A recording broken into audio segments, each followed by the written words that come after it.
Hey everybody, welcome back to another episode of Keeping It 2800.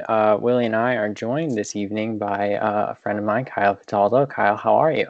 I'm doing well, doing well. Thanks so much for being here. We appreciate having the extra voice on here. Willie, how are you tonight? Good. It's a good night. It's a good night. Great. All right, we're talking episode 6, which is titled The All New Halloween Spooktacular. So, Willie, I'm going to start with you. What were your overall thoughts on episode 6 of WandaVision? Not very spooktacular. And I have to say, I'm normally a sucker for holiday episodes. Okay. So the fact that this was Halloween and a holiday episode and I still wasn't into it is probably not a really good sign. It means they messed something up. Yeah. Kyle, what'd you think?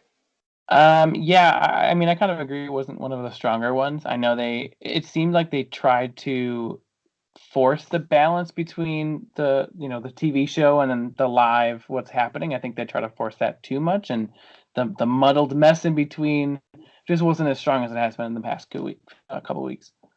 Yeah, I liked the overall setting, but I agree with you. I was expecting big things out of this episode. Out of all the trailers, I was really excited for this episode. Um, because the Stranger Things season 2, Willie, you're out on Stranger Things, right? I'm out. I'm good. Yeah. I'm in. Yeah. Anyways, I loved the Halloween Stranger Things episode. So I was expecting big things, but yeah, definitely a little disappointing. But why don't we start with things we did like Kyle? Give me your favorite thing about this episode. Honestly, a couple different things that I really liked about it, but I think I liked the implications of the ending. Just the immediate expansion of the hex, I think, gets me even more excited for what could happen. And I've seen different theories out and about of what happens to people that come in and out of it. So I think that's probably my favorite part is just seeing her control of expanding it. Yeah, very Just cool. We'll get into something that I didn't like because it plays off of that. But Willie, what was your favorite part? Yeah, it's got to be Wanda.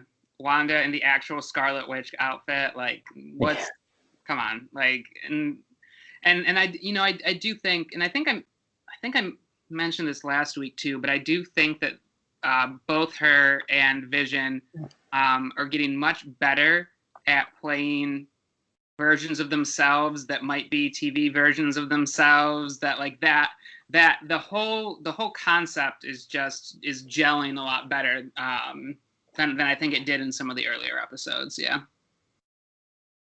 Agreed. I would say my favorite part of the episode was Detective Vision. So kind of just Vision lurking around this Halloween town trying to like decipher what's going on. I think that had a nice vibe. And I've been so in on Bettany all season. He is my MVP of this show. I know that's sacrilegious, but because Elizabeth Olsen is phenomenal. Like she really is bringing it. Monica Rambeau also bringing it. Jimmy Woo too.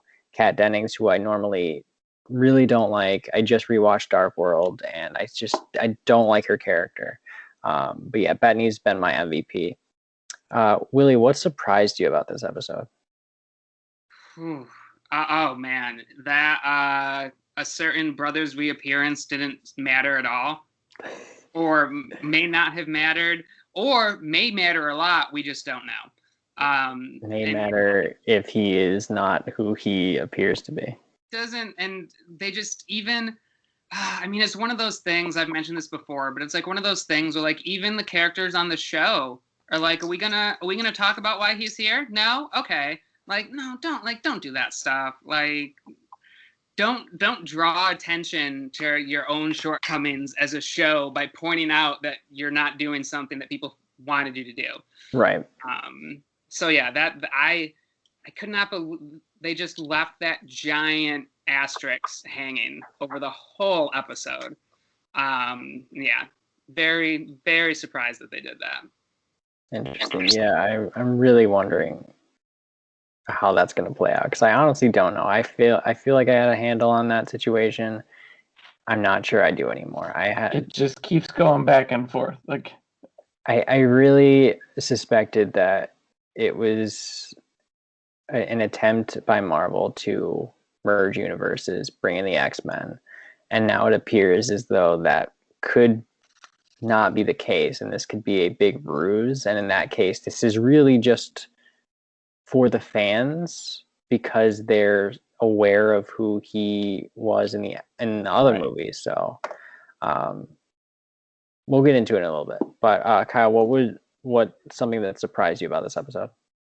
I guess like how much this Quicksilver played a role in I don't know if it's directly developing the boys' superpowers or just kind of pushing them in that direction. I think I was surprised at how much dialogue he had, honestly. Like I was expecting a little bit more subtlety to his role. Yeah. We saw a little bit in the trailers of like him just like the one-liners, and I honestly didn't like this. It's almost like this Danny Zuko greaser vibe. Like I don't know. I was surprised of how they went with that direction. Yeah. Yeah, he really does. The scene with Wanda and Pietro in the town square. Also, I don't know if anybody noticed, the theater marquee was playing two movies behind them. It was playing The Incredibles and The Parent Trap. About twins. So, well, in The Incredibles, of course, is a superhero family. Yes, for sure. So that was nice. But yeah, I did think that scene was pretty well handled. But yeah, I also didn't like his whole vibe because it seems like a different character than the X-Men character. Yeah, it's like starkly different. And it's also weird. I don't know. It's weird that I feel like we got so much of him and so little of Vision this episode too. There was and there's just very. I mean, did him and Wanda interact at all? Just at the very beginning, right? Mm-hmm. Vision and Wanda. Yeah. Just in the beginning before he goes out. Yep. No WandaVision in this episode of WandaVision. There was no WandaVision. It was Wanda, Vision. I was surprised by the Agnes car scene because I will bring this up on every episode. And Willie is like, if you talk about this one more time, I'm gonna lose my mind. What are they doing with this character? What are they doing with it? Because I know, like, she's dressed as a witch. I know who it is. Why is this going on so long? Either this is going to be like the worst reveal in history, like when Reddit figured out the Westworld season 1 thing, like in the second episode of the whole season, or there's something I'm missing because Vision sees Agnes at the edge of town trying to escape. He frees her mind. She basically says the same thing as his colleague did in the previous episode, which is like, Wanda's doing everything. Please stop her. You're an Avenger. You're dead. Am I dead? Like, what's going on? And I expected when he freed her mind, I was like, oh shit, here we go. We're going to get this incredible scene of she's going to like totally fuck with him. And it wasn't. And then he sends her back and she just turns back into her character. So I was really surprised by that and really pissed about it also. And it doesn't. And it doesn't make any sense. That's what drives me crazy. No. Is because she's previously shown that she's aware of what's going on. Yes. And now she doesn't know what's going on, but does if he frees her. But then, like, no. But then doesn't, unless it's all a troll. Unless the freeing didn't do anything and she just is fucking with him. But she's tried to communicate with him separately outside of Wanda before, so why wouldn't she do that again? It's very inconsistent. It makes no sense, and I'm afraid that like that scene is going to be like the microcosm of like this whole season falling apart. Yeah, I'm with you. I'm really starting to fear that. We'll get into it in our main topic. We're really starting to fear that. All right, Willie, what didn't you love about this episode? The car scene, most of the episode. Actually, I'm going to the car scene. I think that's what upset me the most. Yeah, I'm such a like. There's only like one rule in media, and that's if you set up rules in a universe, you don't break them. Yep. That's really at the end of the day almost the only thing that matters. And they're either like they're either not paying attention or they're going to do something so convoluted that it doesn't really end up making sense, and then everyone's just going to stop thinking about it and be like, okay. Yeah. Neither of which are good solutions for a TV show. Agreed. So. And I mean, that's the trouble with puzzle box shows, though, right? Like, this is the problem that Lost has, the problem that Westworld has. Eventually, you write yourself into a corner by trying to create too many mystery boxes. I wouldn't be surprised if somehow J.J. Abrams is directly involved in the show. Kyle, what didn't you like about this episode? I mean, I probably would say the car scene too, but I think on the other side, I was almost disappointed with how Wu, Darcy, and Rambeau kind of just broke rank and went on their own thing, and then it was just very brief and kind of just happened, and then all of a sudden chaos. But I don't know, it seemed very quick and forced and just not as, there wasn't as much drama or politics to it, which I guess sometimes is good, but it just kind of felt like not a clean break. It seemed very much like, hey, we need a bad guy that isn't Wanda. It's going to be this guy, and here you go. Here's one scene of that flipping. And they were kind of setting that up, which is fine. Like, everybody kind of got the hints that, like, he's really doing some shady things. He's doing some bad calls, and maybe, he is that kind of line. But I think this was like just shoving us into the room and saying he's a bad guy. Yeah. Well, and it's also tough because, I think he's playing the role of, to go back to the X-Men, of all of the the senators and everyone who's like, just because the government believes superheroes are bad. Yeah. But everything that we've seen Wanda do this season proves that he's right. So it's 100%. So they're trying to make us think that the guy who is doing the right thing is doing the wrong thing because he's against Wanda. Like, it's a table of cards falling apart. Like, that's actually, Willie, that's a good point, because that might be your nice little Incredibles reference. The fact that the universe collectively, or the society collectively, decides that supers are bad. Yeah. And Hayward even does say, like, hey, you guys weren't here for that 5 years. Like, we had to pick up the pieces and live with everything that happened. So maybe he is on the super should be outlawed, or bring to that. So that's interesting. Okay, I didn't love the fact that this was the 90s episode and there was virtually no 90s nostalgia except for the commercial, which we will talk about. But even using kind of the Malcolm in the Middle, I was almost expecting kind of a latter, like, Full House, because the 80s one kind of was into the mid to late 80s, and I don't know, I just didn't feel like it felt more like early 2000s almost. Is that what the opening title sequence was, like a Malcolm in the Middle? Okay. Yeah. I did not. And that's why in the beginning too, that kind of the single shot kind of following, I forgot which twin, but following him as he kind of monologued through what was happening. Like, that's very Malcolm in the Middle. Okay. That makes a lot more sense. Which like they abandoned immediately 90s, though, right? Right. And that was another thing that, like, kind of bugged me a little bit, because at least in the other episodes they kept with the theme, and you're right, throughout you can kind of see these little monikers of the age, and there really wasn't a whole lot of that besides maybe Vision and Wanda's costume. Yeah. Are they doing a future episode where it's the Jetsons? Oh. I think this week is Modern Family, I think. This week is the Modern Family / we'll get into it also, but the Office episode, the Office mockumentary style episode. Lots to talk about there.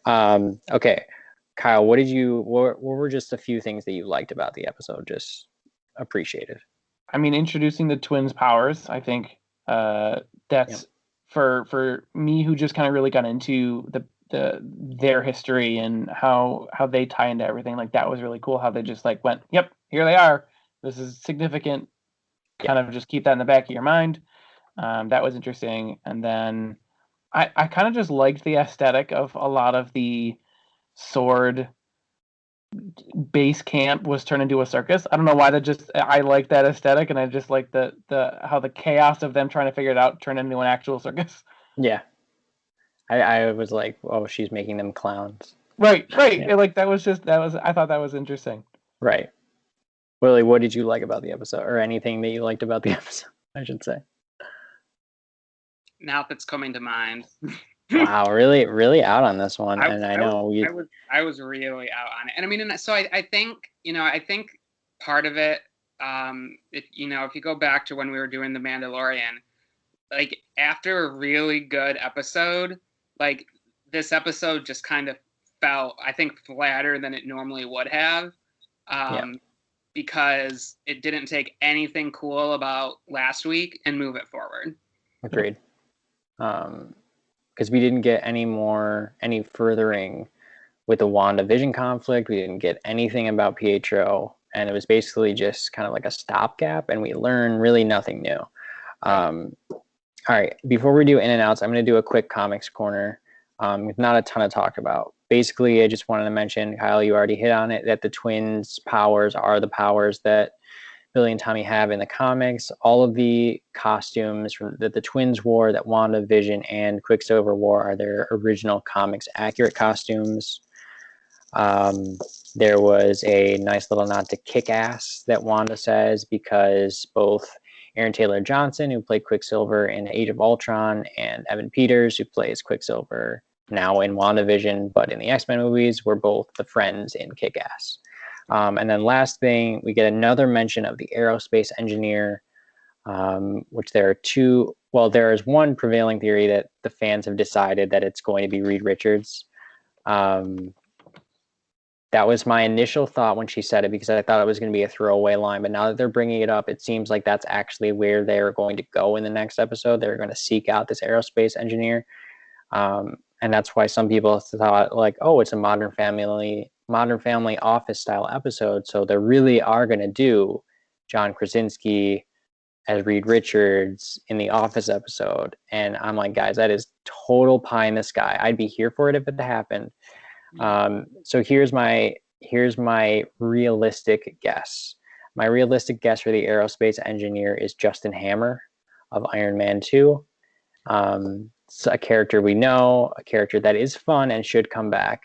Sam Rockwell in Iron Man 2, which I just rewatched, is very good in that movie. So that's my realistic thing. I think if it's Reed Richards, that would blow the lid off that. And I don't think that it would just turn the show into a whole new thing. And I just don't think they're going to go with that. But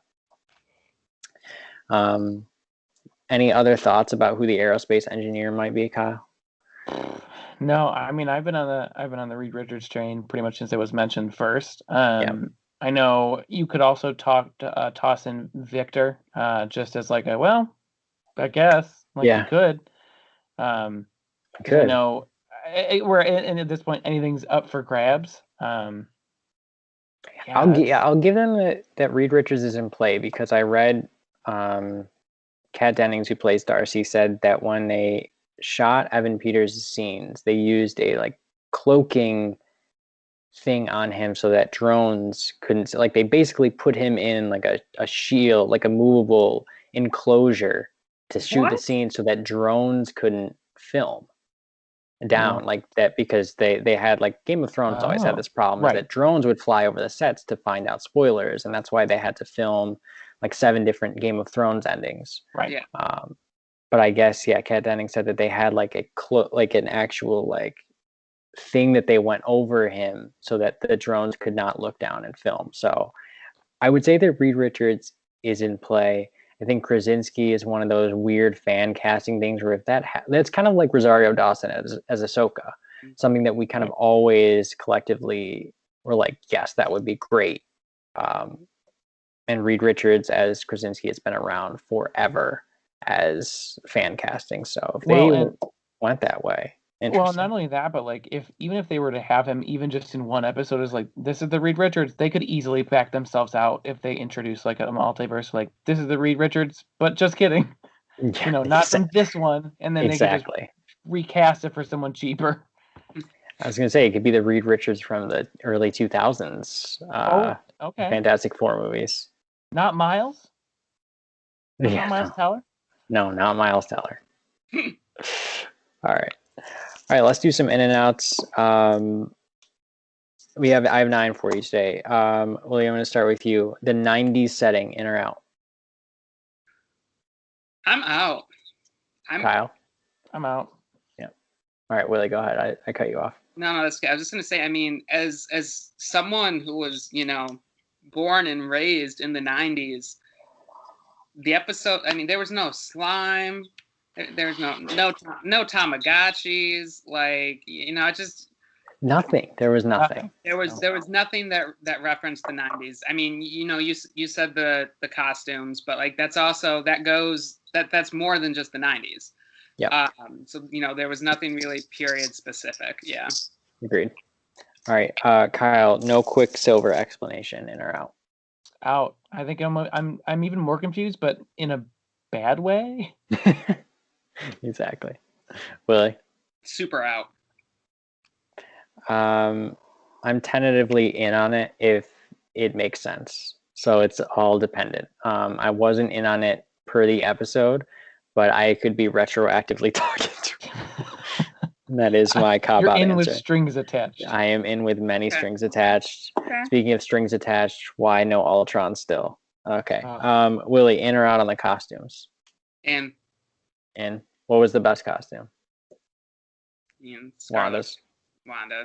Yeah. Yeah, Vision's was bad, actually. But like bad in not a cute way. Like bad if I made it. Yeah, it would just be like, oh, that's kind of bad. Kyle, did you like the costumes? Oh yeah, in for sure, and Wanda was by far the best. Yeah, I really liked the kids' costumes. I thought they were good. All right, bad guy Hayward. So having the sword guy be the bad guy. Also, I don't know if this means anything, but I saw someone point out that Hayward inside that name is Hydra. Seems like a reach, but it's a bit of a stretch. Yeah. Willie, in or out on bad guy Hayward? I'm out. Out on it? Interesting. Yeah. Kyle? See, I'm in with strings attached. Okay. Because again, only if they do it right. You did. Yeah. You super did. But I think if they do it where, like I said, I think the way they pushed that out was kind of not as clean as I wanted, but I think they were leading up to that anyway. So. Yep. Agreed. I actually like it. I think that it could be. I mean, fans really want there to be a lot more of the show. And again, we're gonna get into this, but like, there's a lot of like he could be the devil, or he could be a Doctor Strange character. There's a lot going on there. But I did like him just as kind of that anti-supers character. I talked myself into it. Okay. Here's one I want to talk about, but I'm gonna Willie start with you. What did you think of the yogurt commercial? Out. Out on it. Interesting. Okay, Kyle. Didn't way over my head. Yeah, I think out too, just because it as opposed to the other commercials where you can see a clear connection, this one was just kind of out there. So the commercial, I want to break it down quick. The commercial was a claymation. This was a very 90s. It was a claymation yogurt commercial. The yogurt was called Yo Magic. There is a kid on a desert island or stranded on an island that says, I would do anything for food, or like I would do anything not to be hungry anymore. I would give anything for food. And an evil looking shark pops up and says, oh, are you hungry? I used to be hungry, and then I got Yo Magic. And he was like, oh man, I would like Yo Magic. And he gives him the thing, and then he can't open it, and then he dies. And then they say, Yo Magic, it's for survivors. So a couple of things here. Number one, there is no clear reference, as you pointed out. There's no like Hydra logo. There's no Stark logo. There's nothing. The term Yo Magic means nothing to me other than like Go-Gurt, like that. I mean, that's like the easy, like the yogurt connection. But I've seen a couple of theories.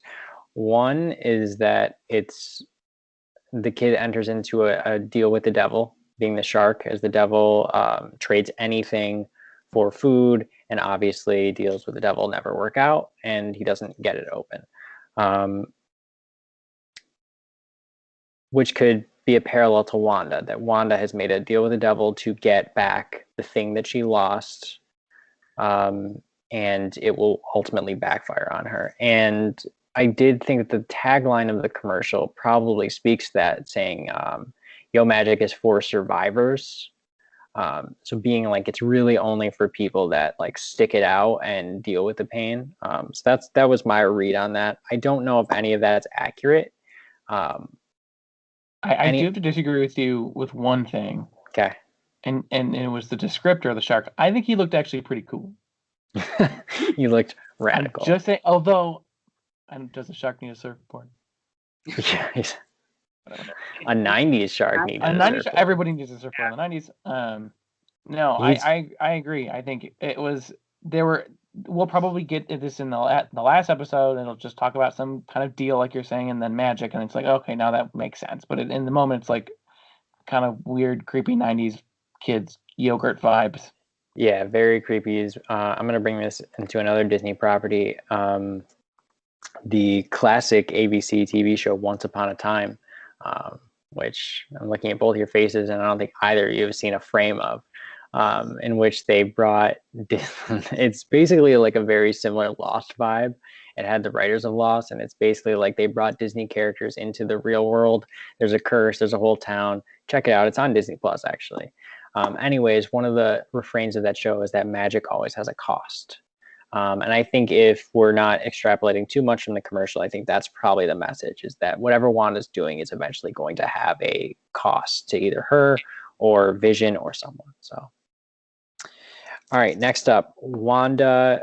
Willie, I'm going to start with you. Wanda controlling the people, but her power diminishing over as Vision gets farther out into the field.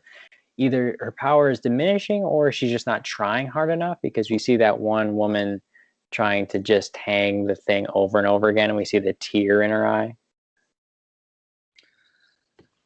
I think it's I'm in for effect, I'm out on story. It doesn't make any sense, and I don't think they're bothering for it to make sense, but I like the imagery of like people, like I like the woman being trapped there like crying.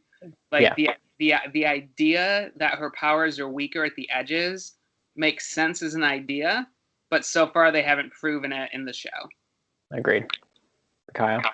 Yeah, no, I'm in. I think I agree. It's in concept. You're like, oh yeah, that makes sense. Your powers are only as strong as a certain radius, right? And it also just kind of makes me think to like a bad game with NPCs that just say the same thing over and over again because the developers didn't have time or money or to write anything else besides that one line. I think, yeah, Wanda is just doing her best, but doesn't or just doesn't care about them.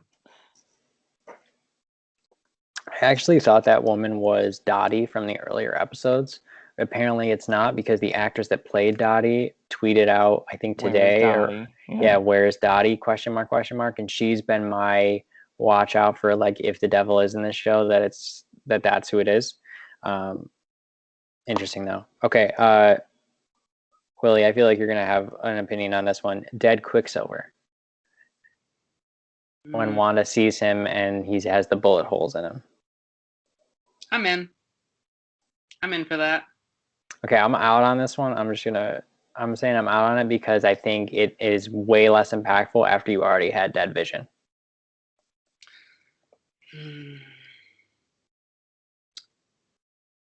Yeah, I can buy that, but I still I'm with you. I just think you can't pull the same gag on me twice, because like with the Vision, I think I was like, oh shit, and then with Quicksilver, I was like, nah, whatever. Kyle, did you like it? No, I'm out. And again, I think we talked about it where it just made it even more confusing and in a bad way, where everyone thinks one way, then we think the other one, and now it just swings the pendulum back the other way, and then just kind of leaves us high and dry. Yep.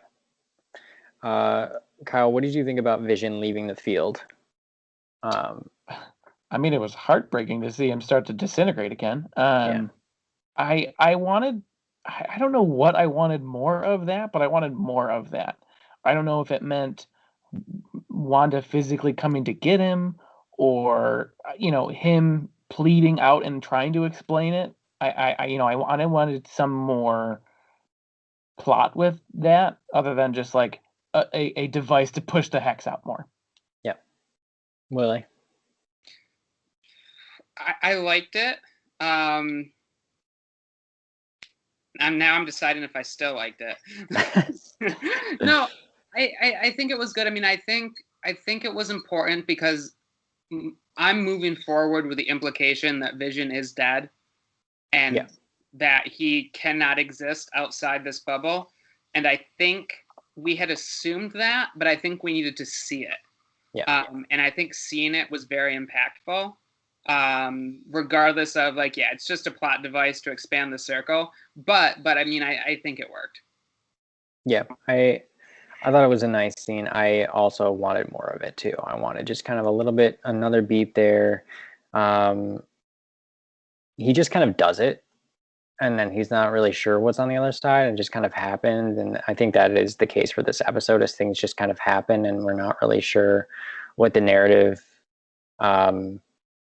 force is, which leads me into my last thing, Wanda expanding the hex. It expands out. It doesn't look like too far, but something that I think they're trying to set up as this could happen again. And perhaps, Willie, I know when last we spoke, I said one of the things I didn't like about the show is that we still have no stakes. Like, what is at stake except for Vision's life, I guess? But is that something we really care about since he's technically dead? So now I guess the stakes are that potentially Wanda's hex could cover even more ground, or that the people in this that we don't know are there. So what did you think about Wanda expanding the hex? I liked it. And I think you are right. I think what we're going to see, I think the way the stakes are going is they're setting up the Wanda could do this to the whole world, so we need to blow her up type thing from Hayward. Right. I think that's what they're trying to set the stakes up as, yeah. Kyle, what did you think?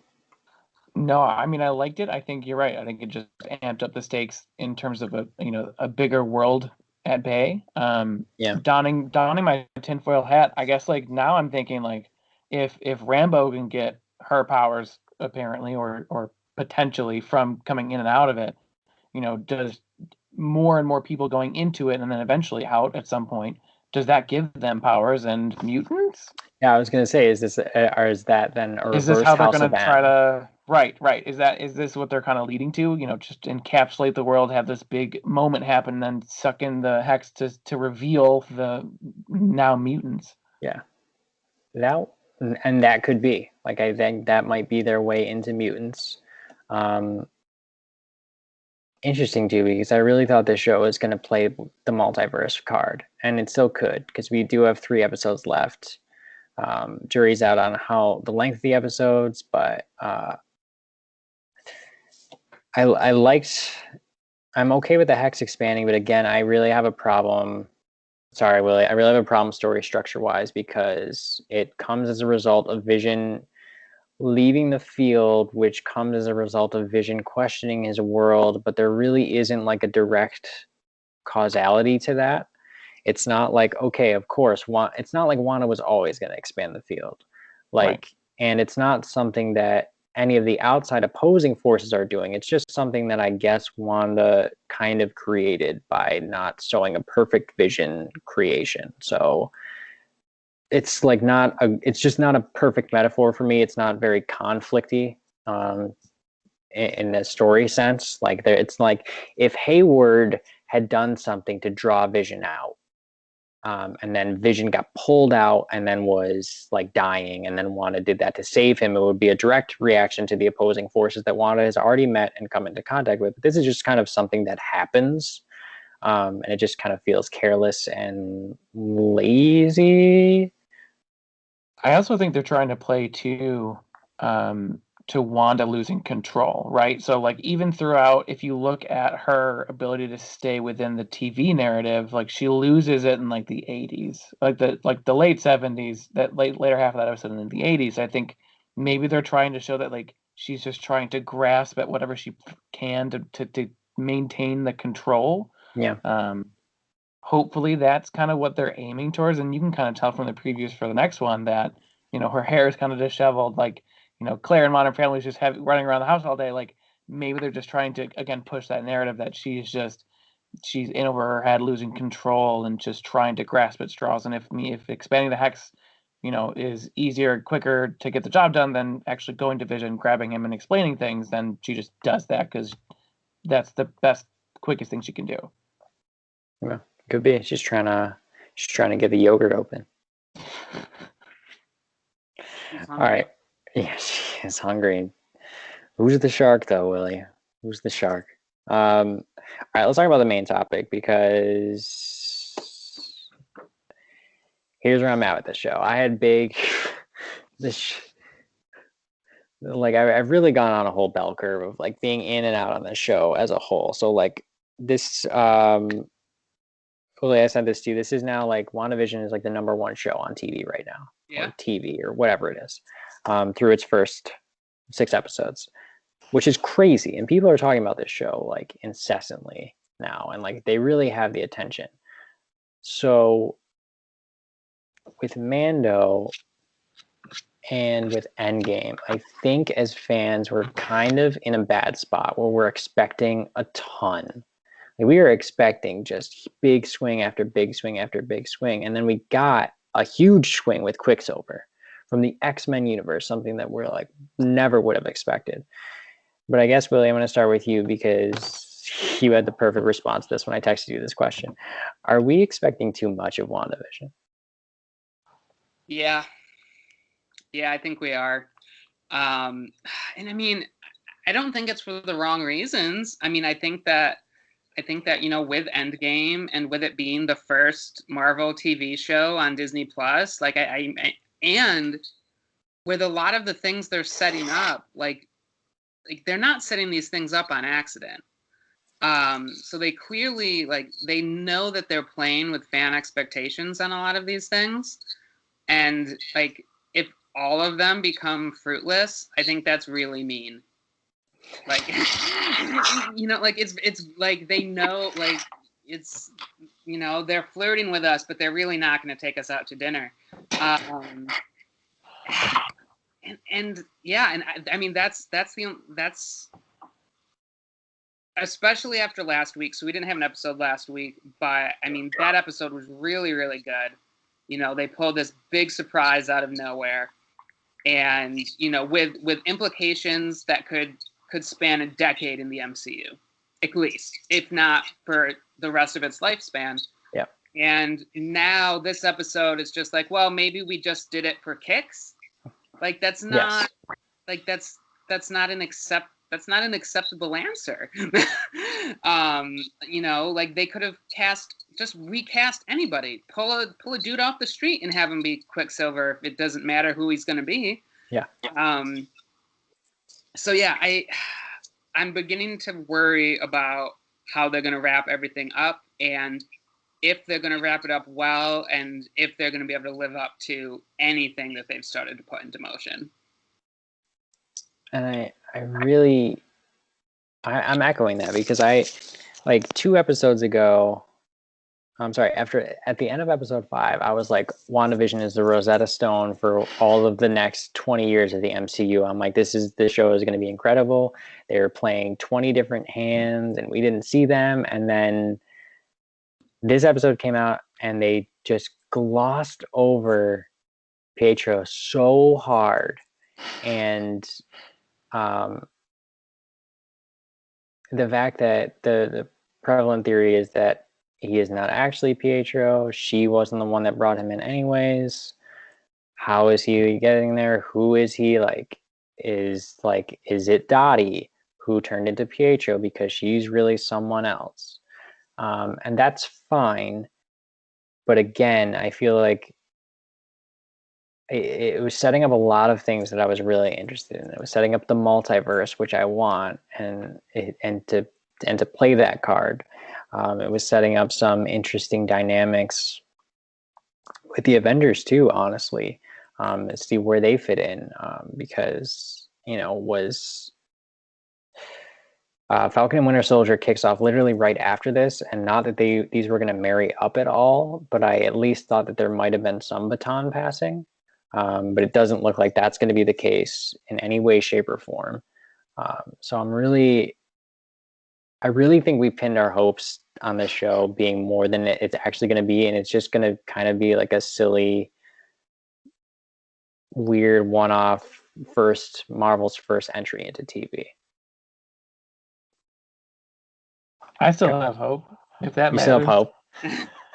I mean, there's 3 episodes left, and I think Yeah. they still have a lot of runtime to play with, which also gives me a little bit of hope. Granted, the credits are long, Yeah.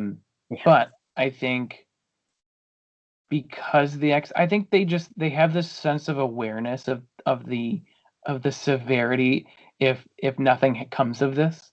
Yeah. I think they've got to dangle some kind of carrot, especially with so many rumors about Spider-Man too, like, or Spider-Man as well. Like, they've got to tease out that, like, no, there is a plan. No, there is. We're trying now that we have all of these things that we can work with, like Fantastic Four and the mutants. Like, they've got to give all of these fans some hope that, like, no, they're going to do this right, even if it's just a nod or another lean in or mention. Like, fine, that'll give me enough to move forward. Well, okay, so what would be enough for you? One more big swing, or do you need it to be a successful end to this mystery with a hook into the future? Yeah, I think they need to. I think they would need to end the mystery and then have the consequences or repercussions of that lead into either the multiverse of madness, which would Yeah, be probably the easiest thing they could do. I think that's the 'Cause cleanest. right, they've already confirmed Scarlet Witch is going to be in it. So I think that'll be the cleanest way to just get people excited for Doctor Strange, and then if those implications have to do with Spider-Man, even better. Agreed. Um, yeah, I don't know. I don't know if the answer to this is a big cameo at the end. Like, if we're really waiting on that end of Mando season 2 big swing, or to me, a successful end to the show, Kyle, is exactly that. It's an end to this mystery of, kind of who everything is. Everything plays out and resolves, and it leads directly into. I mean, I still think that the ending should be Doctor Strange coming in and grabbing Wanda, and just basically moving on to being like, hey, both of these people are going to return in Multiverse of Madness from there. I think that's the cleanest way to do it. But I am a little let down to the fact that and this is definitely my own fault. I don't really know if it's the show's fault or if it's really just like Reddit's fault or the internet's fault, or like we hang on literally every frame of these shows now. And I wonder if, like, we've shot ourselves in the foot really trying to dissect this to hell and back for meaning. I think that's, I mean, I think that's kind of a fair argument, but I think that goes out the window when Pietro shows up. Yeah. I think, like, if he doesn't show up in, last episode, I have my expectations for the show as a whole are greatly diminished. Yeah. Right. And like I said, I think it would legitimately be cruel to fans to bring him in and have it not matter, or have him not be who he says he is, and it ends up not mattering. Whatever it looks like they're most likely going to do is probably not going to be good. It's disappointing, right? Because they write all of these different things that are so many, like, hints and nods, and yes, we hear you, and yes, this is what we want too. But then you're right. If nothing comes of that, and they're just like a haha, you made you look, then it's so disappointing. Yeah. Yeah, I really couldn't stomach basically a wool getting pulled over our eyes, and to have it be, because then why not just have Aaron Taylor Johnson back? There's no reason not to. Right. Yeah. I feel like if you're having Evan Peters, if you're making that connection, if you want people to draw that connection, the show doesn't draw it for you. They want the fans to make the connection. Then it literally has to mean something. And if it's not a successful answer to that question, and success determined by, ultimately, you're putting it in our hands to figure this out. So you're putting it in our hands to judge that for you. So, like, I think, having Endgame be a success is you tying together your entire story, and that is your story to tell. You casting Evan Peters is literally you saying, hey, fans, here you go. We got you. Right. Now you have to have us, and that is not an easy task. We saw it with the Star Wars sequels. It's cruel. It's legitimately cruel. Yeah. And I'll I also be don't know. pissed if Palpatine comes back and like multiverse. Listen, I don't know if you've ever seen Patton Oswalt's filibuster in Parks and Rec, where he like ties in Marvel and Star Wars. It's just like, if this could actually happen, I think the world would explode. Don't give Disney any. Right. That's what like. Oh my Yeah, god. I'm just saying, I'm here for the Marvel Star Wars crossover holiday special. Like I'm here for it. That I would be here for.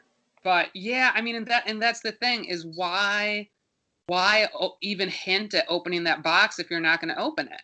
Like there's no reason to do it. You can, and like if they wanted WandaVision to just be this weird one-off show, then just make it that. No, Right, no one's making them drop all of these hints. There's a difference between laying Easter eggs for the fans and, very, very forwardly, tilting your hand towards something that you're building. And I think they're definitely tilting their hand that they're building something. The show is telling us that it knows what it's doing and we should stay along for the ride. Yeah. And if by the end it just pulls the tracks out from under us, then there was no reason to watch it. Like there was nothing, we didn't gain anything from it. And I mean, I think, I think it's fair for them to be like, oh, hey, we want WandaVision to be a standalone thing. We don't want it to rely on the rest of the MCU. That's completely fine. But then you don't do all of these other things that you're doing. Right. And I think that's the issue. Is they have set it up now where WandaVision is only going to be as successful as it all comes together at the end. And it didn't have to be like that, but that's how they've written the show. And so if it doesn't come together to anything good, everything that happened before it is meaningless. 100% agree. And that's the problem with puzzle box shows. Yep. Is it's all dependent on your conclusion or mysteries in general. If you're not, I mean, we can take the sum of the parts as we like the episodes. Like we've been pretty high in the show. I'll say that. Like we've been in on the show for sure. And I'm only wavering because Willie, like you said, episode 5 was so good. Like it was an all-time 10 out of 10 episode. And then this one was just like, it seemed very filler-y. And it had a lot of potential. And I was looking, again, reading too much into it. I was looking for someone dressed as the devil in the town, like, give me something, or trying to find clues where there weren't clues. And ultimately, it just felt like maybe they took too many big swings to try to just get people watching this show, which worked. Again, 95 million subscribers on Disney Plus, #1 show on TV. Yeah. So it worked, but is that going to be the go-to move for Disney Plus now? Because already we have the stars of Falcon and Winter Soldier saying like, get ready for some huge twists, just like in WandaVision and Falcon and Winter Soldier. And I'm like, that's like just an action Captain America like sequel. Like, what big swings are you guys gonna like? I'm really just worried that this is going to be a Disney Plus play to just keep those subscribers churning. But let's end on Kyle. Give me your final thoughts about this episode and any hopes you have for the next episode. I mean, it was a filler episode, and while we wished it wasn't, or that it had a bit more to it, I think it just furthered the plot. I think it was just one of those episodes that I think it just kind of tracked it along. It didn't necessarily push the narrative to a next step, but I think it kind of leads us into a direction at least. I'm hoping that, kind of like you talked about, I hope that the stakes are even higher. I think they got to really, with a couple episodes left, they have to actually push the bigger conflict, and hopefully John Krasinski steps out, and I don't know. It'll be interesting to see what this next the big cameo is, and how they tie. I also do want to see more with how Sword is set up too.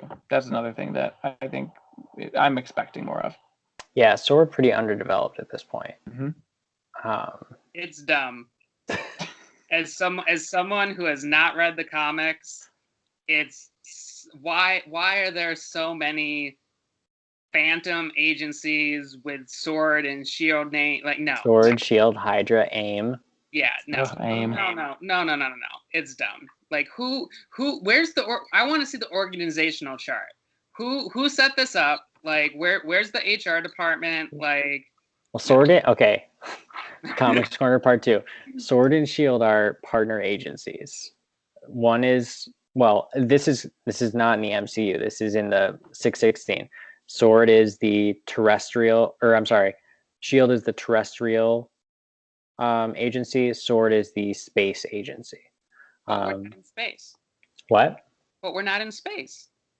No, I'm talking about in the comics. Oh, okay, yeah. No. In the Marvel, in the 2800 universe, the MCU, no idea why Sword is basically just Shield. Also, another bone I have to pick with this episode, speaking of the different, like the 2800, the 1600, is why is 2800 Wanda dressing up as 1600 Wanda in a TV show based in the 90s where that doesn't really exist, but they're alluding to it. Like, you can't just do things like that if it doesn't work. Like, she's not. You're adding that. No. She said she's dressed up as a Sokovian fortune teller, and that Vision is dressed up as a luchador. That's your own fault. I'm being Marvel, not me. No, I know. But yeah, I mean. This is the problem with Quicksilver. Yes. Is they're basically putting it on us, is be like, it's your own fault if you draw a conclusion that we don't draw for you. If it's not in the text of the show, it's your own fault. I'm going to tell you the answer, but if you cheat, you're wrong. Right. Anyways, I am excited for episode 7 because Darcy is inside the hex, so hopefully she kind of gets off the board a little bit. Thank God. I'm excited to see Jimmy Woo and Rambo go find the aerospace engineer. If it is Reed Richards, like, God bless them for pulling that off. And if it is Krasinski, like, the show will explode. Disney Plus will have 120 million subscribers by the end of the episode. Like, it'll literally be the hottest thing on TV. But I'm excited. I still believe in Feige. I want my hesitations with this episode, just again, me being me from a story structure standpoint, to be noted, but say that I truly believe Kevin Feige knows what he's doing and that he's given the showrunners, because it's not like Kevin Feige is writing this show, but I believe he is able to oversee enough and pull all the strings to put in place a really important, meaningful story. And something that we will look back on fondly. And I really do believe in him, because he has not let us down. I mean, Endgame is unbelievable. I'm going back through the MCU now, and it's just like, I mean, all these threads are there, and it's wonderful. But Willie, give me your final thoughts about this episode. I think there's two ways for WandaVision to go.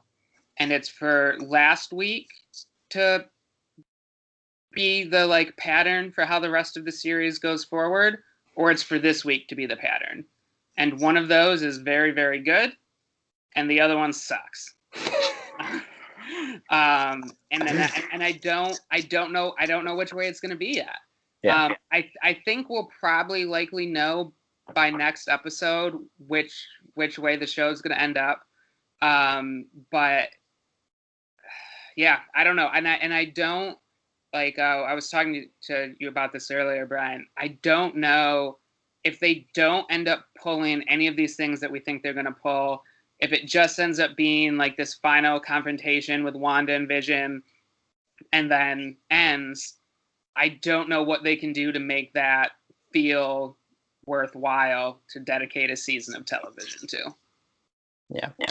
No, it's all going to depend on the ending. All right. That is episode 6 of WandaVision, the spooktacular Halloween episode. Kyle, thank you for joining us tonight. It was a pleasure having you. And we'll look forward to continue talking with you, not on work hours, about... Sounds good to me. about WandaVision. Willie, as always, thank you. And Willie, we're going to do our patented closing.